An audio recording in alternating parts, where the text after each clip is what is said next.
Hey guys, Josh Spell here. I'm the founder of Achievers Training System.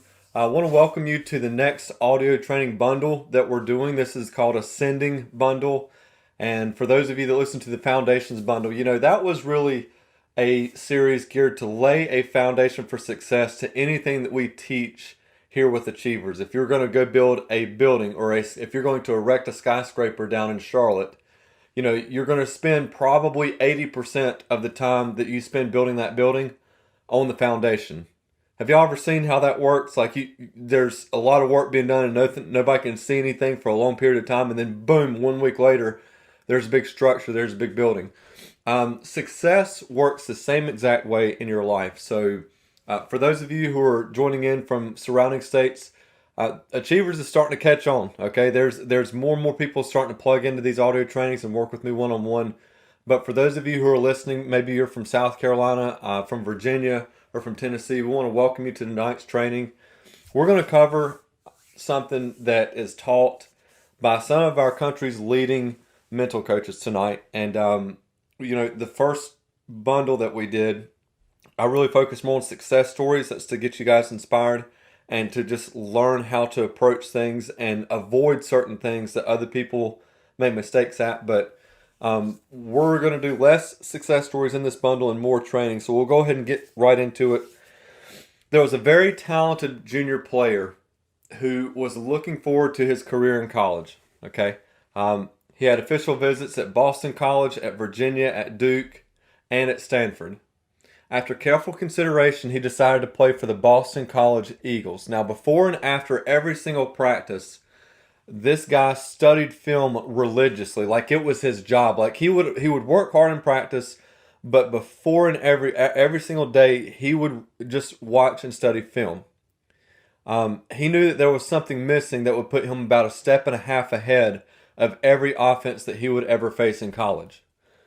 He would look at different offense structures and he would take notes and he would carry around a notebook with him going from class to class. So that way, if he got to class 10 minutes early or whatever, he had an extra 5 to 10 minutes to sit there and review his notes. And so he would do that instead of doing something on his phone or just chatting up with buddies or something. That little bit extra on a daily basis is what he was known for. And he would review the offensive strategies. He would watch film at home before every single game that he would play in. And he would watch how the linemen would get up on the line of scrimmage and they would have tendencies to how much weight that they would put on the ends of their fingertips for their hands for like a running play. And then he would watch them make little glances across the line of scrimmage before the ball was snapped, indicating that they were going to pull into a run to the opposite side of the field. And so he would see these little indicators that he studied, and he would just call out to his defense, "All right, guys, counter run, B gap, B gap." When this happened game after game to offenses that studied this guy and they would try and stop him, they still wouldn't stop him. He would be able to call out plays that the offense was running. And the offensive coordinators, you can look back on film in some of the games that this guy played in for Boston College, of offensive coordinators taking their headset off of their head, just rearing back and throwing it as hard as they could because he would get so mad at this guy for calling their plays out. He would just diagnose an offensive play before it ever started. He won All-American honors his last 2 seasons with the Eagles. Later, he was named the best linebacker to ever play in Boston College football history. This player wasn't done there, though. He wanted to fulfill his lifelong dream of someday playing professional football. He wanted to play in the NFL. This young player's dream came true as he became the ninth pick in the first round to the Carolina Panthers when they drafted number 59, Luke Kuechly, into the NFL. In 2012, as a rookie, Luke led the NFL in tackles. He won the Defensive Rookie of the Year award, becoming the third youngest recipient of that award in NFL history. Then the following year, Kuechly became the youngest recipient ever of the Defensive Player of the Year. So he became the best defensive player his second year in the NFL. See, there were times in Luke's, weekly schedule, right? When he had already practiced, he'd already lifted weights, he had schoolwork just like everybody else did. But do you think there were times when Luke found himself that he was the only one watching film after practice, right? How many other players do you think on his college team walked around with a notebook to where they studied opposing teams' plays, and he would know what to do. It was just chock full of notes that were reading them in between classes. My bet would be 0 other players. How hard is that to do? How hard do you think Luke worked to sit there and watch a few videos and take some notes down? Doesn't sound too hard, right? But it's that little bit of extra that earned him those awards. And the thing is that he did them day in and day out, week in and week out. He just made it a habit. Andrew Whitworth was a Bengals tackle. He was an offensive lineman in the NFL. And he said that they interviewed him, and he said they were breaking out of the huddle. And before they even set up to the line of scrimmage, Kuechly would call out their plays, and he would go up to his coach. He said, "How is this even possible?" They went back for one game. There was 2 offensive possessions in that game where the offensive coordinator for the Bengals counted up how many times Luke either tipped off his guys or just knew where the play was going. He did that 40% of their plays for 2 consecutive offensive stretches there, offensive possessions. They had never seen a linebacker do this in the NFL.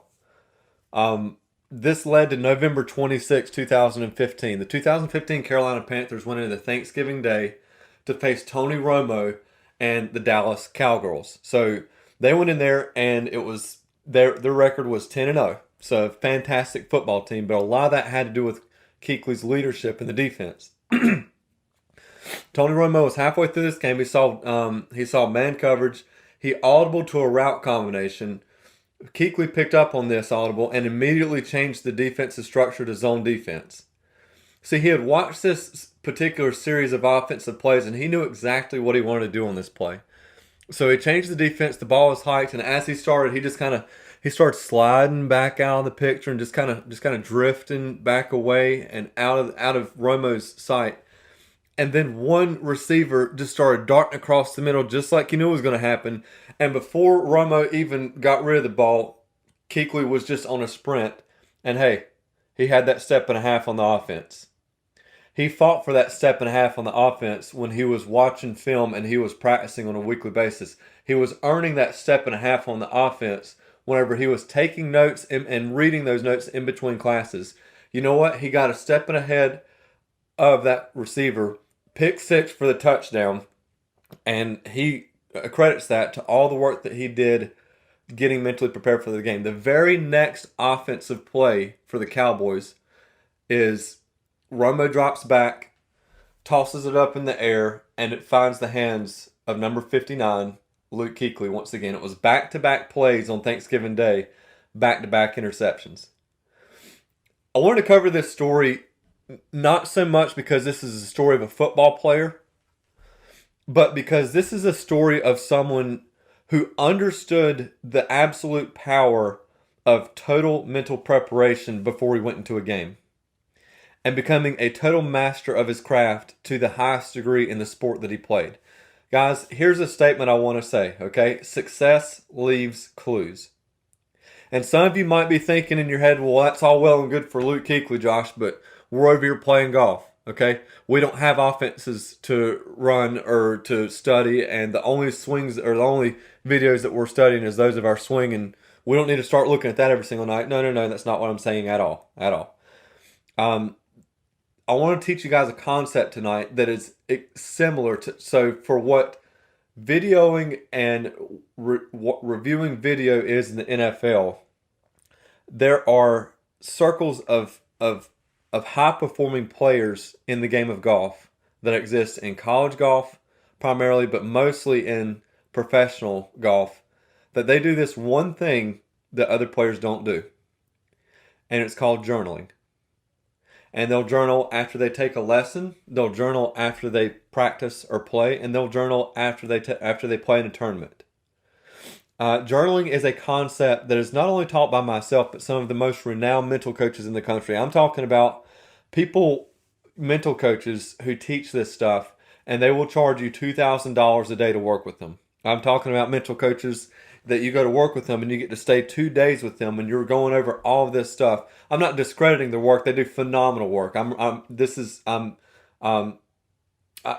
learned a lot from learning from these other mental coaches, but they charge $7,500 to teach some form of journaling that they do. In fact, I talked to one of their players one time, and he said he was journaling. He's a professional, and then he went to go work with him. He was like, "Doc, I know that I'm not like, I feel like I should almost be journaling right now in my part of my game and reading over notes just as much as I'm practicing, but that doesn't make sense. I can't just go out and practice for 6 hours and then read notes and study for 6 hours." You know what the mental coach said to him? He said, "Actually, I've been waiting for you to get to this part. This is a part of the process for you." Now, for those of you listening to this, before you freak out, okay, if you've never done any sort of note taking or journaling or very little, okay, that's not what I'm recommending in tonight's audio. So you can relax on that. In fact, um, it's probably about a 10 to 15 minute deal at the end of your practices. And you might think that that's one unnecessary step, but I don't think that Luke Kuechly would say that it was an unnecessary step, what he was doing to be able to become the most famous linebacker in the history of Boston College. But we'll start off with taking lessons, okay? We're going to breeze through the lessons, guys. Some of you might already be doing this. I know not all of you take lessons, and that's fine. So just kind of tune me out until we get to the practicing. But taking notes on a lesson should be pretty easy to understand that, we don't retain 100% of what we hear in a lesson. It's probably more like about 30, 33%, okay? A third of what we listen to will actually retain. Raise your hand in your own mind if this has ever happened to you. You've been in the middle of a lesson, your instructor says something fantastic, he says something great, it totally hits you, and then you start to work on the next thing, and then you start to hit a few more golf balls, and then later in the day, you kind of try and think back to the lesson and go, now what was he saying about that? And you can't remember, right? When you do that time and time and time again, those are little bits of just, I call them golden nuggets that you miss out on that you would never miss out on if you're taking notes in your lesson. And most of you who are taking lessons, you're probably, because you guys are top performers that I teach to, okay? That y'all wouldn't need this kind of training if you weren't top performers or if you did not desire to be one. So I understand that the people that you're working with for your swings are masters of their craft, okay? And anytime that you deal with a master of their craft, amazing things can fly out of their mouth at any given second. I'm not talking about spitting up a drink, okay? I'm talking about valuable information, teaching and training. So you want to be able to take notes whenever any of that's going on. That way that you're not missing out on 70% of the lesson, okay? The other thing not to mention is once you start, compounding your notes and you get note after note, you can start self-addressing certain things in your lessons. You won't have to see an instructor near as often, and you'll still get the most bang for your buck. The last thing that you want to do is go and take lessons with your instructor, right? You forget a couple things, you work on things, then you see him in 2 or 3 weeks, and then he has to go back over a lot of the stuff that he covered the last time. That's going to save you guys, parents, a whole lot of money. And I know it's not your money, so that only means so much, but here's the deal. That's money that they could be putting into your golf equipment. That's money that they could be getting into to other tournaments that you could play, all because you're not making the most of your lessons. So that's something I want you guys to start immediately.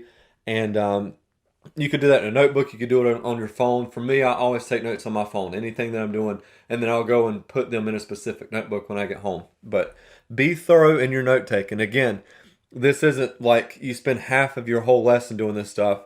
You might want to ask them if you could record it on your phone. Most smartphones have a recorder. I would ask that before you do that. But make sure you take an extra 5-10 minute recap of your notes and have it with you during your lessons. So that's notes during your lessons. Like I said, I didn't want to spend a whole lot of time with that. Let's go on into practice. This is where this starts to change a career. Journaling in your practice. Have you ever thought about what kind of thoughts that you have going on in a normal day of practice? Okay? Your thoughts, Webb Simpson said this at the Webb Simpson Challenge during his clinic. He said that we all have, on average, over 10,000 thoughts a day. That's a whole lot of programming going on to have 10,000 thoughts a day. Your mind is 100% programmable, and those who fail to take control of their mind will allow average defeating thoughts to kind of slip in and enter something like, this is getting really boring, I'm ready to go home. Okay, if you think those thoughts long enough and you have a 4-hour practice scheduled and you're only out there for 2 hours, 2.5 hours, y'all know how this happens, right? And those thoughts kind of come in. You're going to have to learn to fight those thoughts because if you think those long enough, you can go home early, right? You have a 4-hour practice scheduled and you're only out there for 2.5 hours. When you journal, I want you to journal the times that you are leaving practice early. I want you to journal the times that you stay late. When you have a certain time set, and it doesn't always have to be practice, but playing and anything like that, and then you go and you exceed that time that you had there, you're training yourself to be someone that goes the extra mile. Okay?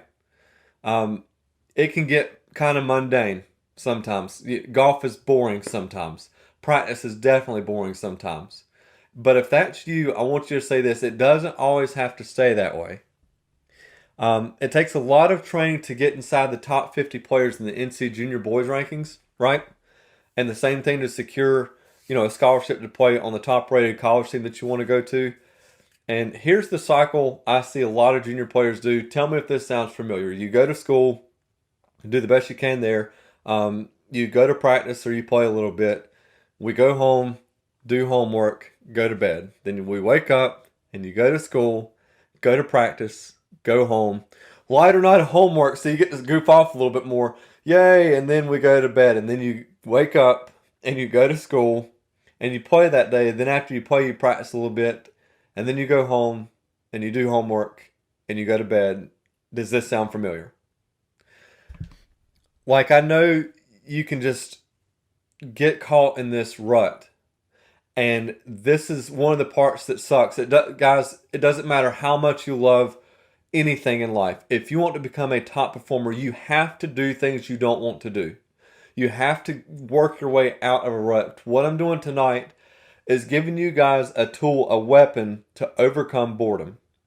Because you can go out to the range. I know that you can just nut your shots. You can hit your stock shot over and over, right? But what is your tendency in all of your shots? See, a tendency is more about knowing what your miss is every single shot. And when you have a normal day of practice, let's say that you are just practicing and you're not playing this day, and it's for about 4 hours, about an hour and a half on the range and 2.5 hours chipping and putting. When you're hitting golf balls, you're going to want to take notes on what your tendencies are. Let's take driver, for example. What does your normal drive look like? Are you swinging an all-out 95 to 100% when you're out there practicing, or is it a controlled 85% swing in the driver? And I'm not saying one's better than the other. Just know what yours is. What's your normal shot shape? Is it a fade? Is it relatively straight? Or is it a draw? How much yardage does it turn in the air? You want to have that number down. Okay, how much rollout are you getting? You want to have that number down. Do you have a go-to shot when you're not hitting your driver well? And do you know why you want to be able to hit a fade or a draw with the driver? See, fairways aren't straight all the time, are we? If you want to hit more fairways in regulation, you're going to want to hit a shot shape that matches the shape of that fairway. That is a proven statistic over and over on the PGA Tour. You can look that up on their stats. Jordan Spieth said this. He said that one of the two changes that he made that helped him to win the Masters was he developed a go-to drive. He said it's not a stinger, but he would choke down on the driver about an inch whenever he was just feeling nervous or he was just sucking that day with his driver. And he would step about a quarter step closer to the ball so that he would hit it a little bit on the heel. And when he would hit it intentionally lower on the club face and a little bit inside close to the hill. This would produce a little bit of a fade out there. And here's what he said. He said, this is a shot that I use when I have to hit a fairway and I can't give up too much yardage. This thing goes a little bit shorter than my normal drive, but it's longer than my 3 wood. And he said this is what he would go to and he would hit whenever he's all over the place. So the next time that you're having a bad driver day, please don't sit there and think, I've heard guys who are about to play in college think, I'm never going to make the traveling team because I cannot get my driver going. Folks, if Jordan Spieth screws up on his driver enough to have a backdoor, a backup plan in his driver, that doesn't mean that you're a bad player, okay? He's Jordan Spieth. He's not a bad player. He's one of the best in the world. If he has to have a backup, don't you think that us who aren't quite as good as him, it would be good for us to have one, right? I'm not really telling you guys this so you all go out and develop, a 3/4 fairway finding drive tomorrow. There's something huge here that we're going to teach on. What's the deeper thing with Jordan Spieth knowing that's what he needed to do? Here's what it is. Jordan Spieth, before he went into the Masters, he knew his game inside and out. He knew his game inside and out. Here's what I want you to do tonight. Whatever you're taking notes on or whatever, or if you're not, please stop the recording and write this down somewhere. Right at the top of a page or write in your phone, my game inside and out. My game inside and out. What you want to take notes on when you're practicing are your tendencies in all areas of your game. This is going to sound a little bit elementary to some of you, okay? But it's what I want you to start doing to get to know your game inside and out. Driver, what's your miss? What do you do to correct it? How often do you hit driver on the range? Take notes on what you want to get better at that day. You can also rate yourself in your practice. Guys, this is huge. See, here's why I'm a strong advocate of you get out of this what you put into it. If you're bored on a daily basis, this is how you break through that, okay? You can rate your practices on if it was an A- day, if it was a C day. Okay, I just went out there. Hey, at least you went out there. It's all about focusing on the positive. Was it a B+ day? Yes, today was absolutely a B+ day for practice. Why? Take notes on why you say that it's a B+ day of practice. Make this your own. See, guys, this is how you learn to take ownership of your own game and your own practice. And when you dive deeper into something, you learn new things. And you can call me a golf geek all you want to, okay? But when you learn new things, you know what? You get excited about them, okay? And you can literally get more excited about your own golf game by taking notes and journaling on a day-to-day basis. Take notes on hitting your 9 shots on the driving range. So you know how you have a stock shot in all your clubs. So let's talk about 4-iron through pitch and wedge just for the sake of focusing on your irons for a second. You want to do this on everything. But you have a high trajectory, a mid-range, and then a low trajectory shot, right? But then you also have the fades, the stock shot, whatever that is, a small draw or small fade or straight, and then you have the draws. When you add all of those up, it's 9 shots per club. Guys, the main thing here is to find out what shots you hit easily and on command and what shots you struggle with. Because you're going to go into a tournament, and whenever you go into a tournament and you don't have a clue what your strengths are and what your weaknesses are, you're going to play your weaknesses at the wrong time, and those are what results in the bogeys. Those are what results in the double bogeys. And sometimes this won't change your score so much as it will changing man, that was a really good bogey you made, to that was almost a par. Like that was so close to a par, and that's why I made bogey. Okay, I didn't have to struggle to make bogey. That's how you know that you're getting better. It's not always about your score. But in order to get down these shots, it's going to take a lot of note taking and a lot of time on the driving range perfecting these shots. You want to get better at the ones you're not so strong at, but you want to know what your strong ones are and what your weak ones are, so that way when you go out to the tournament, you know exactly what to do in all cases. Another thing is you want to know your distances in all those shots. Now, listen, I'm going to throw quite a bit at you here, okay? What I'm asking y'all to do takes months to do. Most of you guys have not done this. If I was to wake you up right now out of your sleep and I said, what 72 shots, do you have your yardages for all 72 shots? You're going to go, what in the world is this guy smoking, okay? Well, think about it. You got 4-iron through pitch and wedge. I think that's 8 clubs.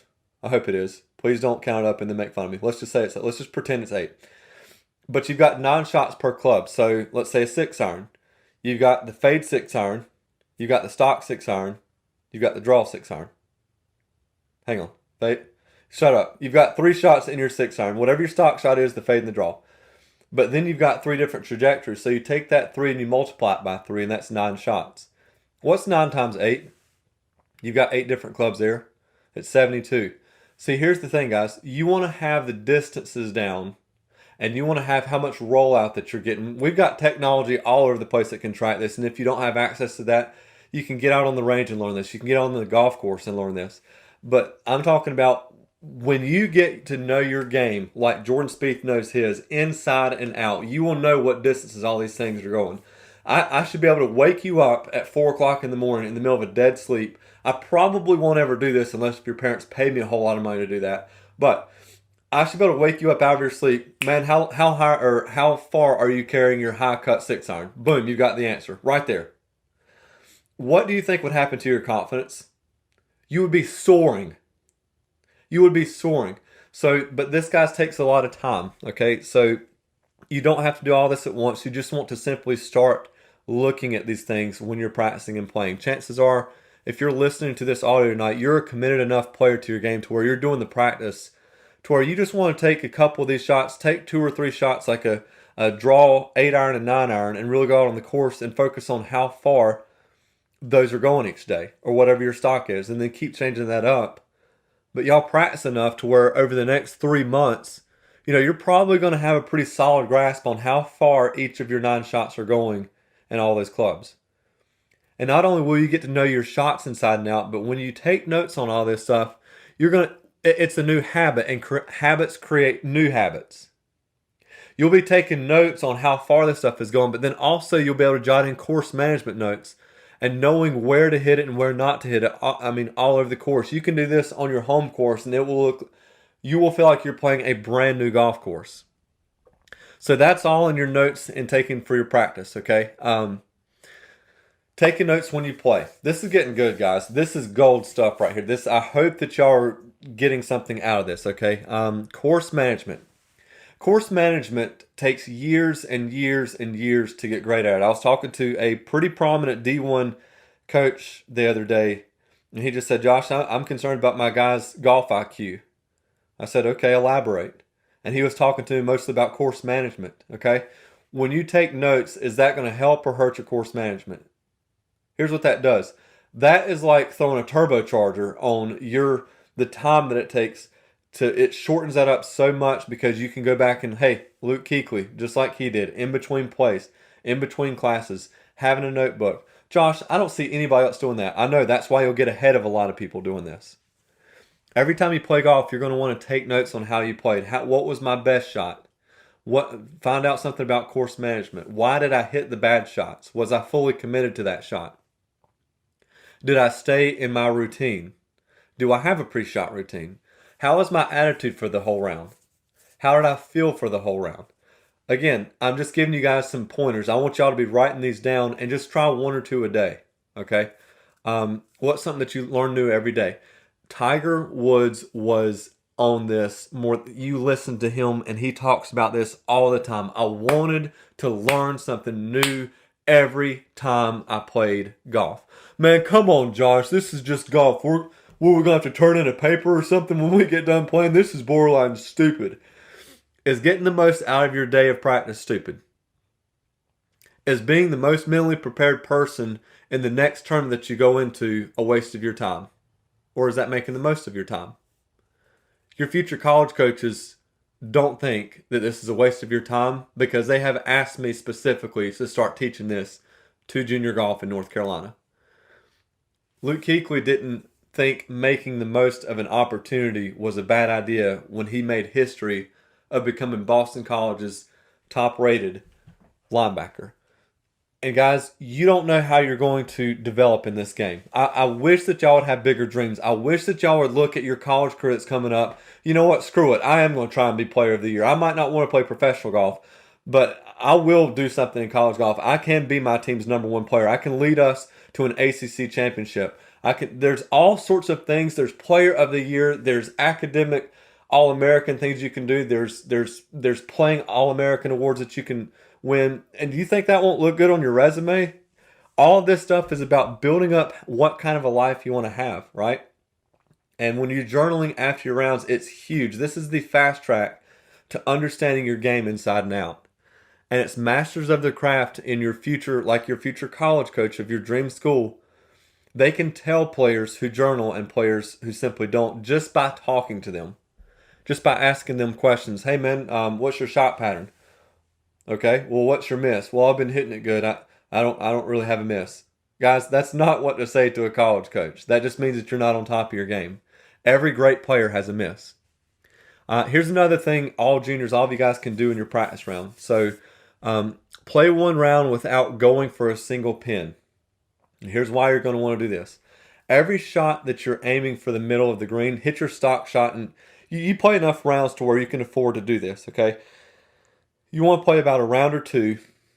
And your whole goal for this round is every single green for your approach shot, whether you're in the fairway or rough or whatever, that doesn't matter. I want you to aim for the dead middle of the green. Do not just pretend like the pin does not exist. And here's what we're going to figure out. If you hit the green or not, keep track of which quadrant your ball ended up on. See, a green is split up into 4 quadrants. You've got the front left, the front right, the back left, the back right. Keep track of which quadrant you hit the most when you hit the greens, and even which quadrant that you miss the green on the ones that you miss. After you do that for about 2 rounds, guess what kind of valuable information that you're going to gain? You just learn what your strong point is and what your miss is when you're playing. See, if you play 36 holes and let's say, for instance, your ball ended up on the back right section of the green more times than any other section, you just found out something. You just found out that your back right pin location is where you tend to go. So if you face a back right pin location, and if you're in between an 8 or a 9 iron and you don't know what to go with, you just figured out that you need to go with the 9, because if you hit the 8 and you flush it, well, your tendency is long and right, and that pin's long and right. Long is usually dead in golf. Why? Because 80% of the greens that you play on slope from back to front, and if you're long, assuming you're not in the water and it's playable, let's say you're in the rough, if you're long and it's in the rough, you have no green to work with, okay? It's sloping away from you. You're just asking to make bogey there. Or if you get a little bit cute with it, you leave it short and you're still not on the green, you make double. Not because you're a bad player. That's just because you don't know your game well enough. That you should have hit, you know what, I know exactly what to hit right here. I'm going to hit a 9. Guys, I'm telling you, you can shave 2 to 3 strokes off of your round in a couple of months if you have never worked on this stuff. That is no exaggeration. Do you know how long it would take for you to get 3 strokes lower just from practicing? Probably about 1.5 years. Okay? How much deadly will it be whenever you're working on your game physically, but you're also killing it in your mental game? You become deadly in your course management when you can combine the knowledge that you have of all your shots from your practice with the notes that you have from your journaling in your course management. Your game will start to speak to you. You can work on something specifically during practice, take that out to the course, and then you get an experience out there. You take that experience that you had on the course and you write it down in the journal that night or after practice. Then the next day you can deepen your understanding right before practice by reading those notes from the day before, and then you get to go and do it all over again. This is a beautiful process of learning how to become a master of your craft. You'll know what your misses are. You'll know more precisely when they come up and how you play. This stuff won't happen overnight, but it gives you guys something to get excited about. You'll play rounds and you'll be more focused than you've ever been, okay? And instead of not knowing why you can't break through, those 2 to 3 extra shots are going to get lower, and you'll be reviewing something one night in the middle of the week. This is how journaling works.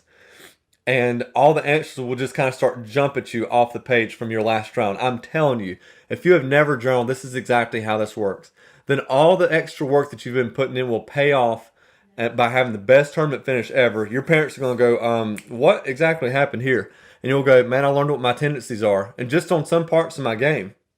You think that was something, Mom and Dad? Wait till 2 months, because I still don't know what my tendencies are in the rest of my game. I'm just getting started with this. Then that Monday after the tournament, you'll be sitting in the last class of your day, just bouncing around in your desk, wanting for the bell to ring because you know you got practice in about 30 minutes, right? And then your friends kind of look at you and they go, your friends that don't play golf, what is wrong with you? What's wrong with me? I've got practice in about 30 minutes. I'm about to go find out my tendencies. I'm telling you, I'm a geek at this. I'm a nerd, I know. But I want you guys to get excited about this. It's called having the smoke of battle on you. You think the top guys in the NC Junior Boys rankings, you know what? You can just look at them and tell they have what's called the smoke of battle on them. They are in this. It's called ascending out of average and mediocrity in your life and becoming one of our state's best players. So you can go from bored out of your mind from practicing all the time, or from playing and not getting a lot out of it, to excited out of your mind when you know your game inside and out. This is the path it takes in order to master your craft. Knowing it inside and out is critical to becoming a top performer in our state and in our country. Take notes on, you guys, the 9 shots you want to get your distances down. Take notes on your lessons. Take notes on course management. And take notes on how you play. Again, this is not supposed to be, you taking 2 hours of practice or 2 hours each day to do this stuff. Start with about 10 minutes a day.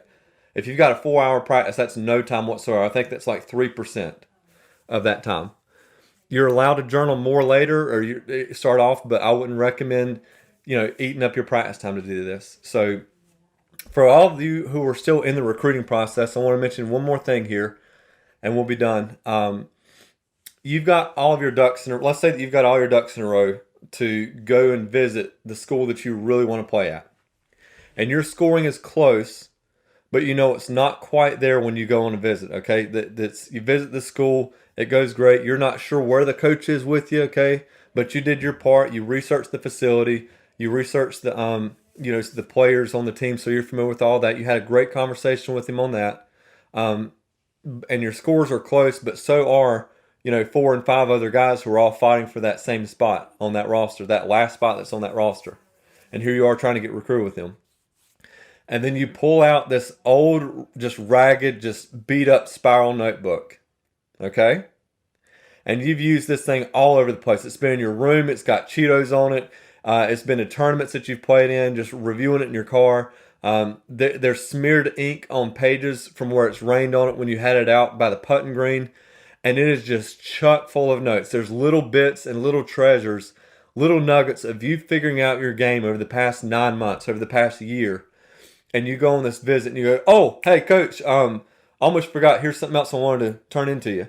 And you turn over to your head coach, the coach that is at the number one school that you've been dying to go to. And now he's got your journal that you've been doing work in for the past year. Do y'all know why I'm teaching this tonight? 2 reasons. Number one, I want you to learn how to give your life everything that you have, not just your golf game, guys. This stuff will bleed over into other areas of your life, but this is giving it everything that you've got. Number two, this stuff works with coaches. I've interviewed them. I've talked to them. Trust me, I know. And, this is similar to you being in class where you get tipped off. Okay, guys, this stuff is going to be on your test tomorrow. I'm telling you, in the recruiting process, they're going to ask you some things about what's your miss. What's your normal shot pattern. And you're going to know this stuff inside and out. But just this past year, I was talking to a coach this week. This is what I want to tell you. A D1 coach this past week. And we were talking journaling. He said, Josh, please teach this to these kids. He said, just this year, he just got done finding his last player. It came down to 4 players for 1 spot in this past year, in the past recruiting year's class. And he had 1 player turn in a journal. He said, usually it's not that. He said, usually he could have 20 players and nobody turns in a journal. But there was 1 out of the 4 that turned in a journal. They were all close. The coach flipped through the first 2 pages in the front. He read a few things. He turned to the middle to check on a few dates to see how long the student had been journaling. He closed it up. He smiled. He gave it back to the student and said, all right, that's all I needed to see. And the recruit was like, that was all you needed to see. What do you mean? And the coach said, yep, welcome to the team. You're the one that I want. Guys, success leaves clues. There's little things that will help you to succeed in junior golf and college golf and beyond if you choose to play after college. I'm giving you all the clues in these trainings, and I want you to start taking these things in and making it your own, okay? I'm not saying that is going to lock you into your next. It's just one extra step that you can do. The number one thing they care about, guys, is your scores. But if you're in the recruiting process, that's only going to help your situation. Hopefully you understand how much journaling will separate you from other players, and you'll start gaining even more and more confidence in your game than you already have. I've enjoyed tonight's training with you guys. I really look forward to the next one, doing all the series, or all the audios in this series. Look forward to seeing you guys out on the golf courses soon. Take care. Thank you.